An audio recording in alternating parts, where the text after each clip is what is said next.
Derek is angry at home often and can be violent at school. This has gotten him into all sorts of trouble. Derek has started to suffer the consequences of his actions. He is not getting the pleasure he expected from trying to fit in with all his mates. Instead, he is feeling depressed more often, and when the enjoyment comes, it doesn't last long. After a talk from the police to the school, one of Derek's old friends noticed his behaviour and spent time talking through the decisions he was making.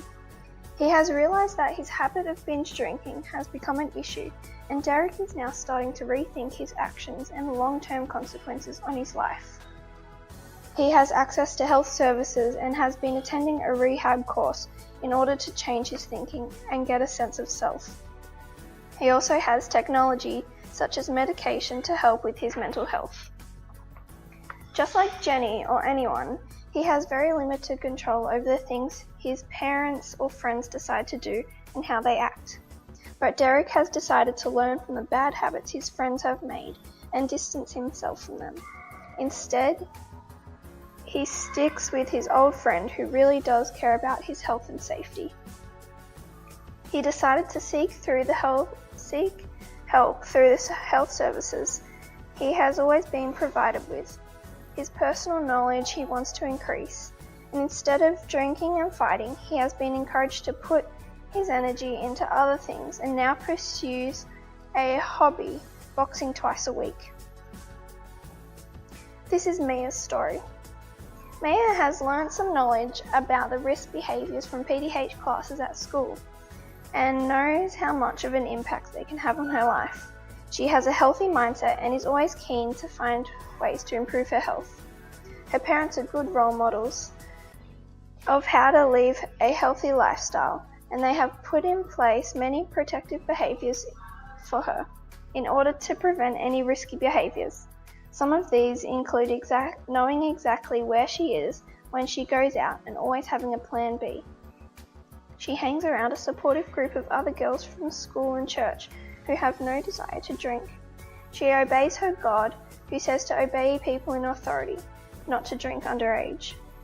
She also has no desire to drink regularly or to get drunk, as she believes it is better to be conscious all of the time. The social media she has access to on her phone is monitored by her parents. However, she still does get influenced by it, but the people in her life she is surrounded by keep her mindset healthy.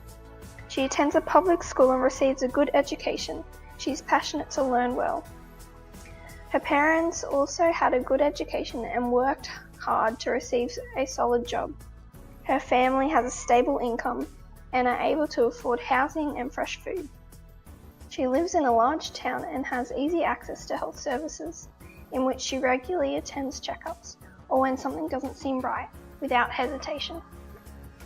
Mia's life seemed primarily controlled by her parents. However, she does have a large amount of control over her health, just like anyone. She cannot change her family, however she can decide to obey them or to disobey them. She has the choice, pursuing a good education by studying hard and trying her best.